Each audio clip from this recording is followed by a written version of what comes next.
is like January 20th, 2016. It is DC Week on the CW with Legends of Tomorrow premiering this week and Arrow and Flash coming back. And CW aired last night a brand new special on the DC Extended Universe. That's what they're calling their movie continuity now, called Dawn of the Justice League. And it's all about the movies coming out this year and where they are headed past then. We got a little bit of footage from the new Wonder Woman movie, some snippets that we hadn't seen before, and we got a brand new trailer for Suicide Squad, a little bit of new footage here and there from Batman vs. Superman, unless it was all trailer stuff and I just didn't remember all the images, but, you know, a little bit of stuff here and there, and then a lot of talk about what's to come with Wonder Woman and Justice League and the characters that are going to comprise the Justice League moving forward. I think the way that Warner's is selling their new continuity, their new movies, is really smart. I'm really impressed with them. Frankly, I'm really proud of them for taking the plunge and finally taking a lot of risks and just jumping in the deep end with both feet and saying, this is what we're doing, and hopefully it works, instead of waiting around for each of their movies to perform and see how well they do and then greenlight things after that. Obviously, I'm talking about decisions they've made already, but they seem so, everybody involved seems so confident in these projects now, in the interwoven continuity they're trying to create, the overall tone of this universe, the fact that it's, in their minds and from what they're showing us, it sure looks like it is, set apart very much from the Marvel movies, that it's going to be very viable to compete with those. I feel like we are in for quite a treat, and certainly I could be wrong. These movies could be absolutely awful. I guess we'll see when they come out. As I always say, you know, I have to kind of wait and see, but I really am impressed with the attitude that everybody involved has, and as I've said before, that they're kind of following Marvel's lead in the ways that they should be, not in ripping them off and in trying to create clones of those movies in order to compete with them, but simply in trying to be creative and innovate the way they have in hiring people that seem like they're right for the projects that they're putting them in charge of, and then letting them be creative and just run with it. Suicide Squad does not look like a movie Warner's would have made back when they greenlit and then canceled the Justice League movie, back when they made Green Lantern. There is a totally different atmosphere happening with that company right now, and I'm really impressed with it. I was just grinning ear to ear watching this special. It made me really excited. It made me feel like I did when I first saw Batman 1989 when I was a kid. Just sparking my imagination like crazy in what these movies could be and what could happen after that. Really exciting times we're living in.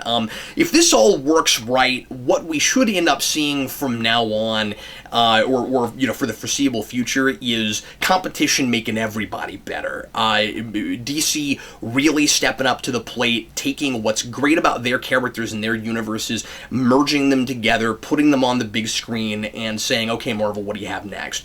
And then Marvel having to step up even higher to the plate than they have been after that, and really buckling down and trying to give us something that they've never given us before.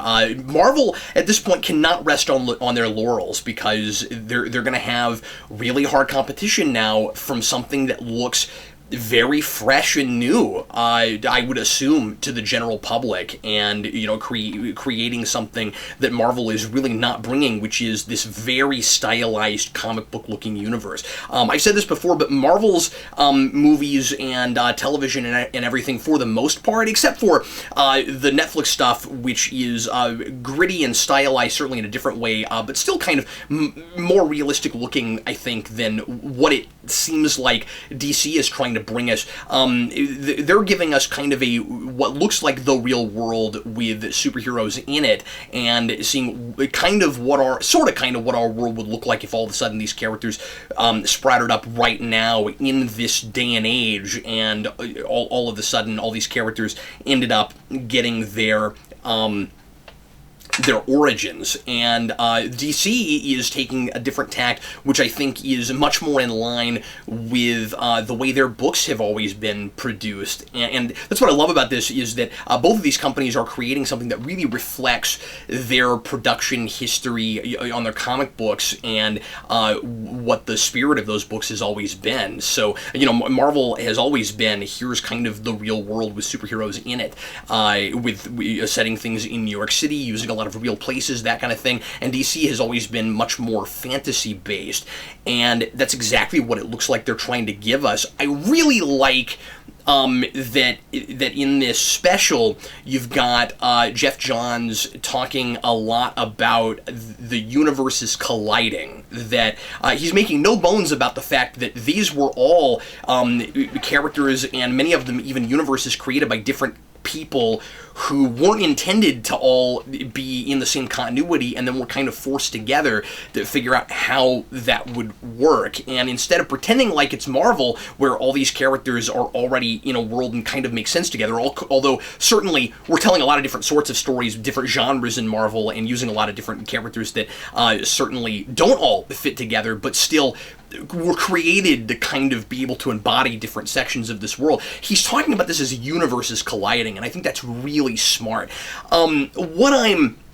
What I'm really hoping to see is for 2016 to be the next 2008. What I mean by that is, in 2008, Iron Man and Dark Knight, in the words of the Joker, changed everything. I talk about that all the time. And new standards were set, new expectations for superhero movies were set, and it created this wild new frontier where everybody was wondering what would be next, and it was sparking everyone's imaginations and making us want to see more superhero things told with more sophistication, with characters that had more dimension to them, as opposed to less. And there's been a lot of talk lately with the sheer number of TV shows we have, and with all these movies coming out this year. We've got like 7 this year, and we've got more TV shows than most of my friends have comics on their pull list.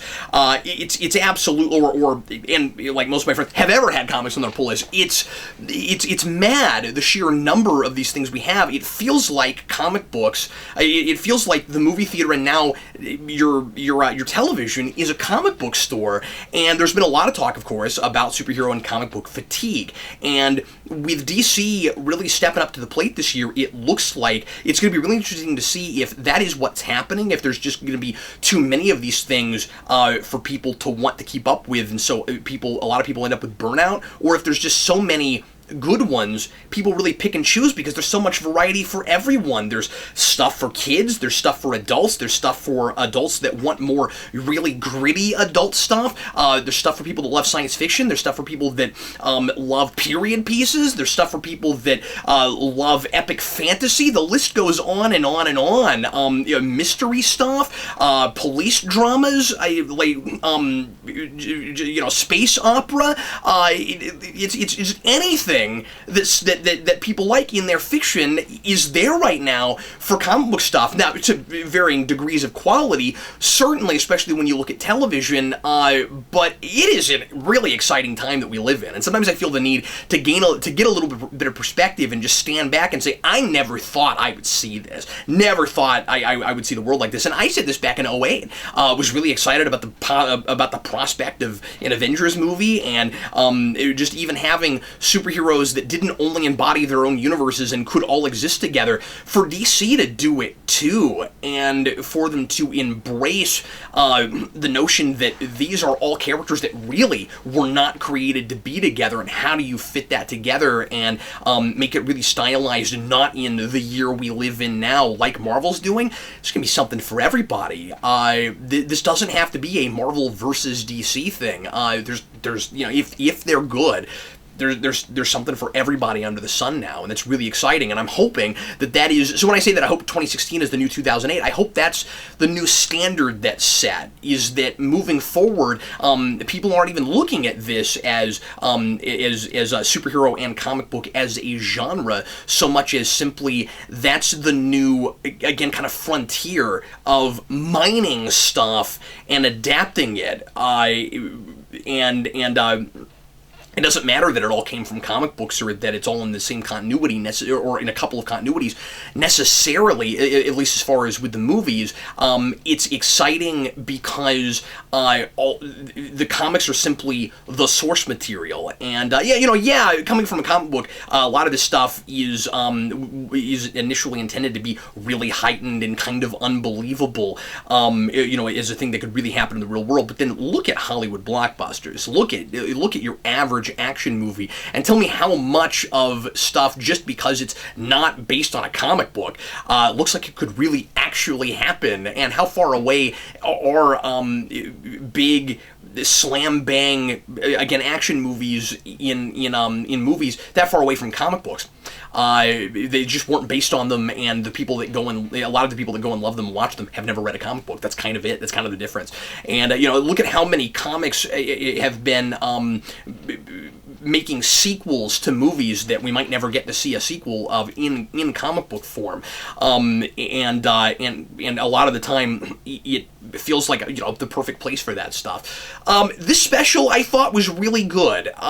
Certainly these things are always there to sell a product more than they are to really tell you anything. But I thought this one handled that better than some other ones I have seen. A year or two ago, I forget how long ago this was, and if it was like right before Winter Soldier, what exactly it was, but Marvel had a thing like this that I wasn't real keen on, that was, again, kind of, I know what it was. It was just before Agent Carter came out, and it was just kind of, here's what the Marvel movies are going to be like in the future, and it was kind of just Marvel gushing about how great its continuity has been, and how awesome it is that they have all these different shows and movies that all go together. And this is sort of like that too, but it's more, we're excited about the future, and we want the public to know that we are committed, and that we're going to keep that we're going to give you everything we promised that you would, or that we would. There was,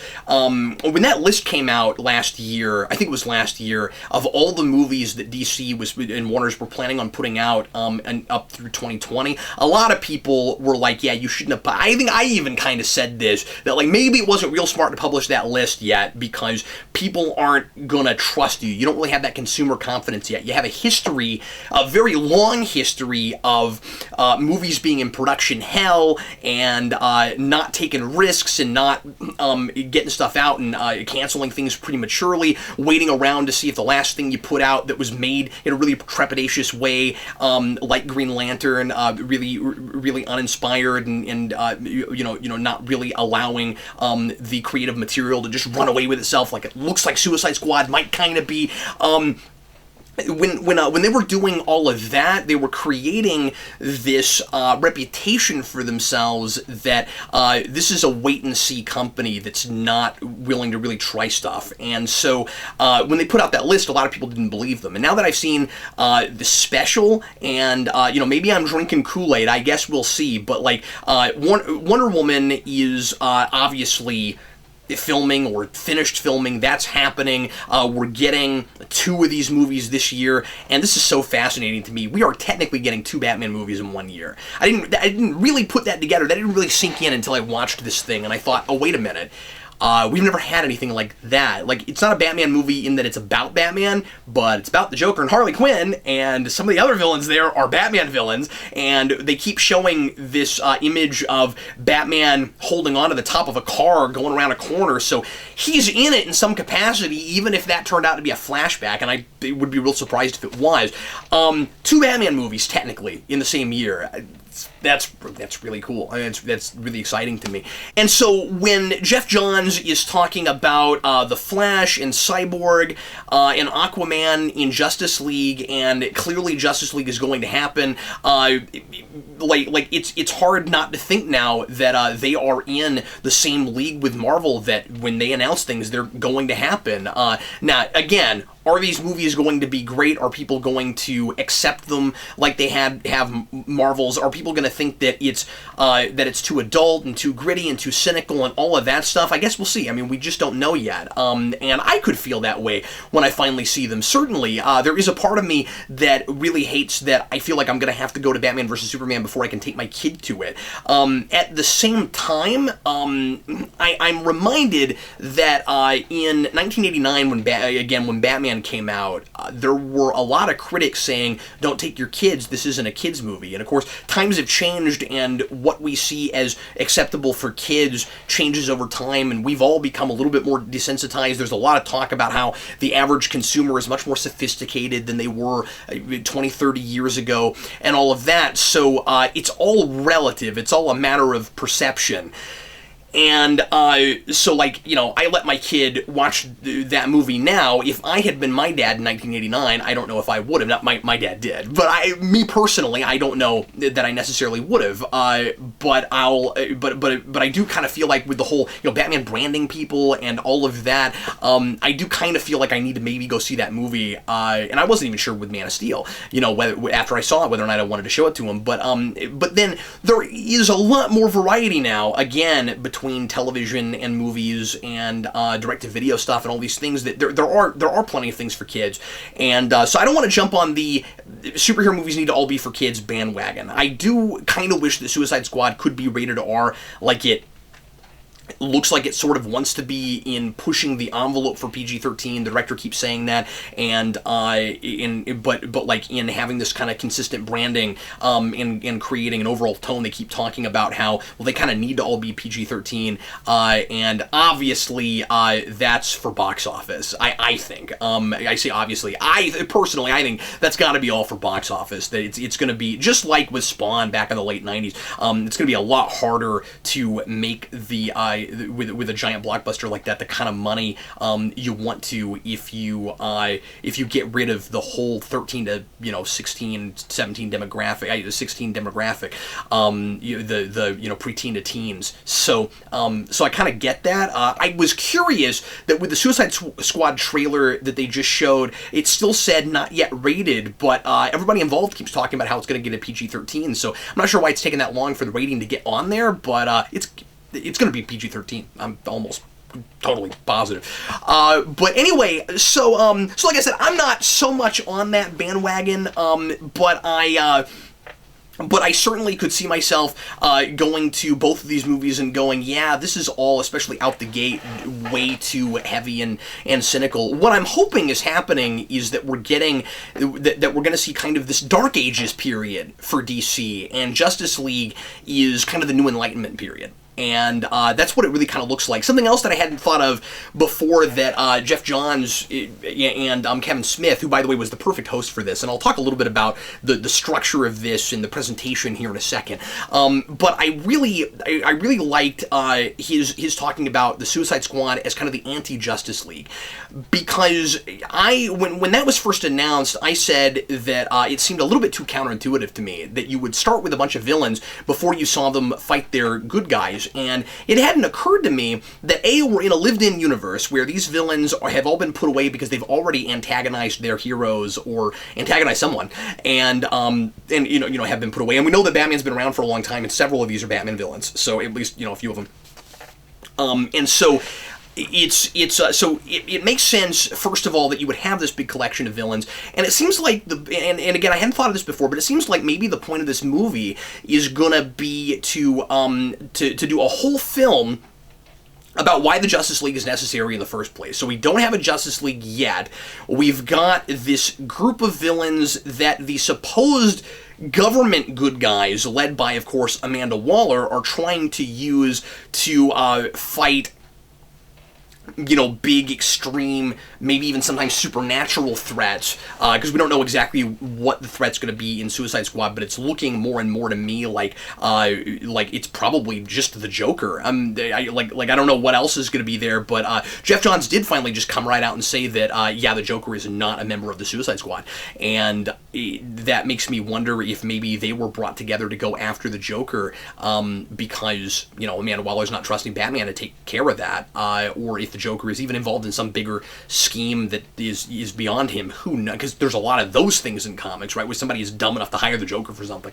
So I don't know. I guess we'll just have to see what exactly that's going to be. But the idea of having to define justice in the first place, it's making me think I might even start liking that title, Dawn of Justice, a lot more. I really like this idea that it looks like maybe we're getting from what we saw with the special, that that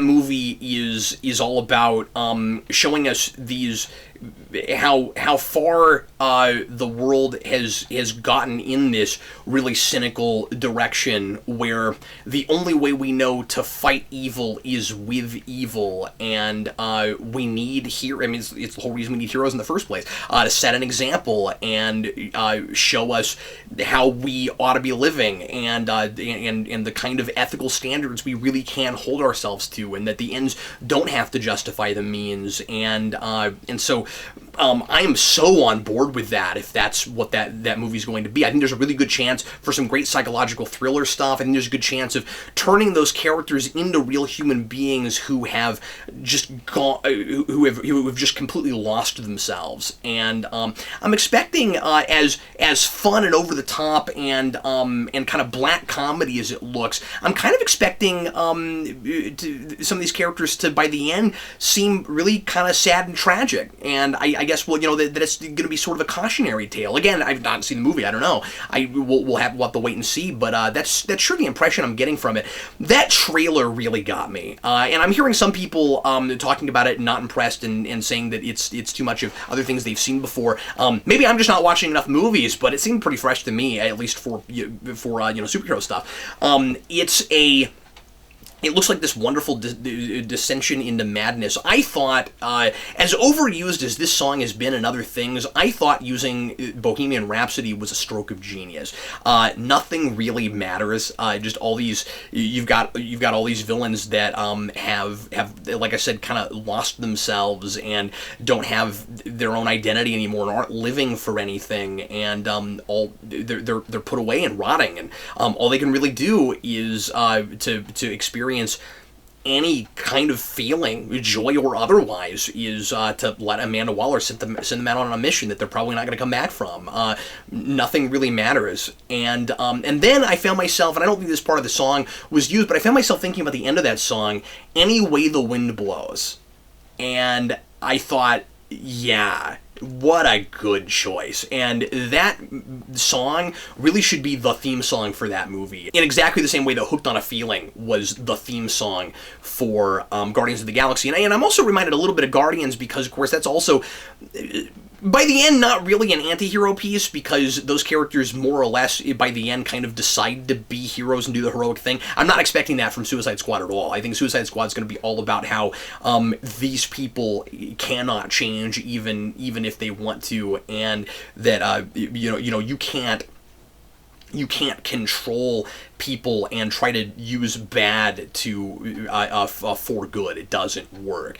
And we really we love our anti-hero movies. We love this kind of catharsis of getting to see characters that we like and are fun to watch do all the horrible, terrible things that we know that we can't legally get away with, or that our consciences won't allow us to get away with. And what I'm hoping is that Suicide Squad isn't glorifying that behavior, but allowing us to revel in it until the consequences happen, and then reeling us back and going, and then this is why we can't act this way. This is why we can't use bad for good. And Guardians was ultimately, we're doing things selfishly just for ourselves, but then by the end we kind of find our selfless place. And like I said, I don't think that's going to be what this is. This year's also really interesting because so many of our superhero movies look like they're going to break out of some formula, and that's another reason that I say I'm hoping it's the new 2008. The big complaint for a long time, I know this is a really long captain's log, I guess I have a lot to say. the big complaint for a long time with Marvel has been cookie cutter structure. We always end with a big slam bang action scene. There's a little bit too much plugging in for, like I said, like the mathematical formula. And I feel like there's less of that than there had been in the mid 2000s when we had this kind of prepubescent period, as I like to say, with superhero movies. But I do understand that complaint, and I think that it has been sometimes valid. Maybe often even though I really like a lot of those movies, and I feel like the complaint that there is no character dimension or development for anyone is just not true. But with this year, between Marvel with Captain America: Civil War, with Fox, with Deadpool, and with Suicide Squad, and with Batman vs Superman, we've got at least 4 movies that look like they're going to break pretty hard out of that mold, because they're not just a superhero and going against a supervillain. They're also not all origin stories, although it looks like Deadpool is going to include his origin story, but I don't know. I'm really expecting that movie to be kind of set in a couple different time periods, but I guess we'll see, what exactly is going on with that. But we've got, a couple of big anti-hero movies, and then we've got the superhero movies where, in effect, the villain is a superhero, or they're both heroes and antagonists for each other. Obviously, Batman vs Superman, we already know they're all going to come together and fight a big threat, but it's still kind of breaking out of that mold a little bit, and that's certainly exciting to me. Let me talk for a minute, like I said, I know this is really long, let me talk for a minute about the structure and presentation of this special. I really liked how laid back and informal it was. That was the other thing that I liked in comparing it to that Marvel special that came out right before Agent Carter, that it was all really scripted and kind of dry, and I thought it was really cool that this was done more interview style, where it was clear that a lot of things were clipped out in order to keep the time together, and that made it feel more unrehearsed and genuine, and it was kind of a lot of fun, even though obviously the point again is just to sell all this stuff, but that going in. It was really fun just to see Jeff Johns and Kevin Smith talking like fans of this material and getting me excited because they're so excited. It felt very genuine. Like I said, Kevin Smith was exactly the right guy for this. He looks like, who knows how much he knows, because he's good friends with Ben Affleck, and he has a good relationship with DC. But you've got you've got Kevin Smith coming in sort of as an outsider, just as he always calls himself, a super fan. I'm so excited about this stuff. What can you tell me? And then I'm going to be a giddy fanboy, like a kid in a candy store. And like I said, that is infectious and hard not to get really excited about, especially alongside the images we're given, which are really stirring up some of those nostalgic feelings and myself, and again, kind of sparking my imagination. So I really liked that about it. I thought it was cool that it felt a little bit more dense because it wasn't just talking about one movie. That talking about each of these different movies and then talking about the future, it felt like it was covering a lot more ground than I think it actually really was. It was more just about getting people excited than anything, and I think that's great. I think this is maybe a more useful thing for people who are not in the know, that maybe weren't even aware of the Wonder Woman movie because we don't have a trailer yet.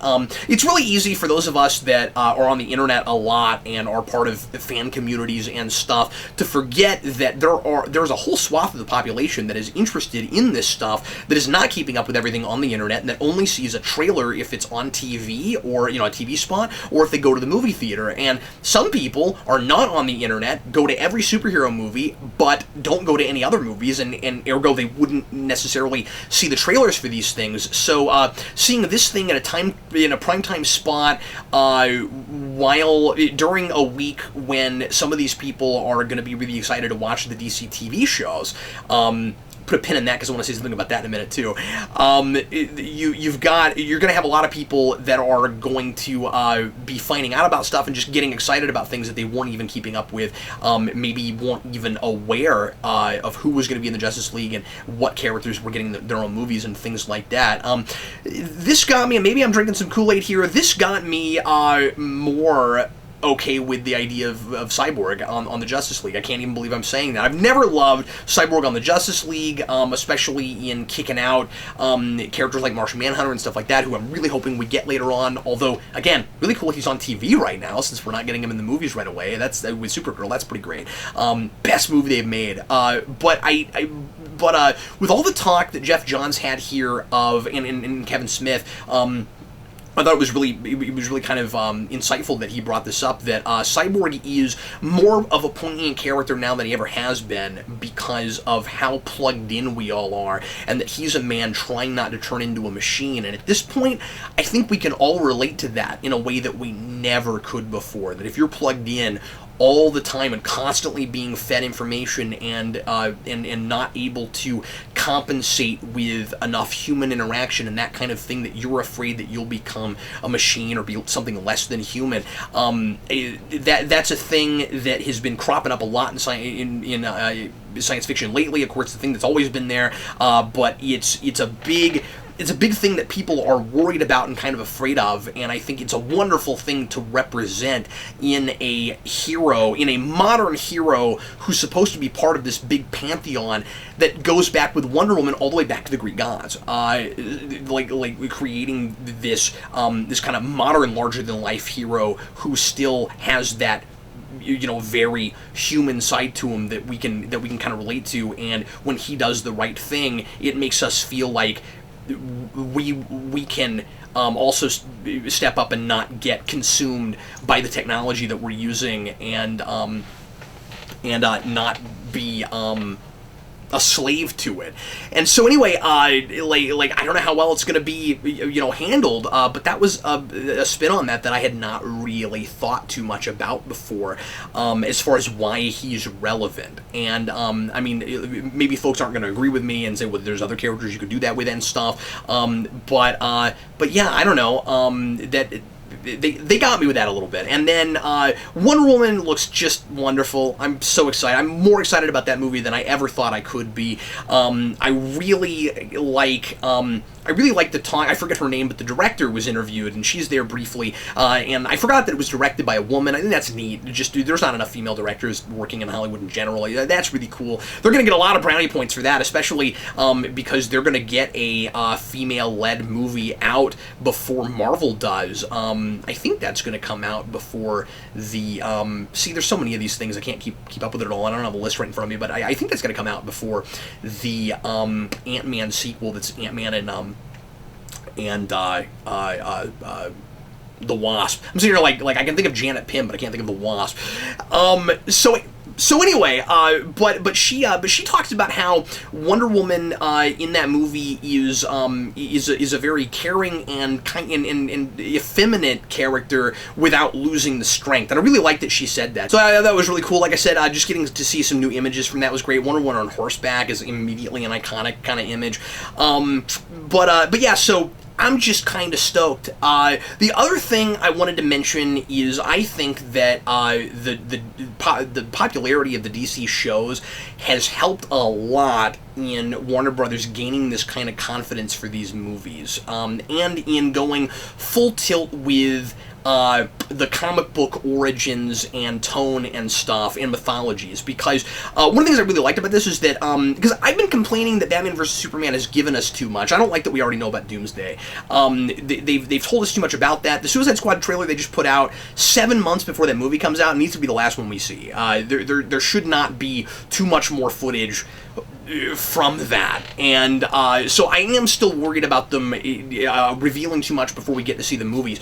But what I liked about this special was that a lot of what Jeff Johns is saying in telling people not in the know about these characters, or just even saying okay, movie version of Aquaman, movie version of Flash, these Cyborg, here's the backstory. And he just says whatever the comic book backstory is.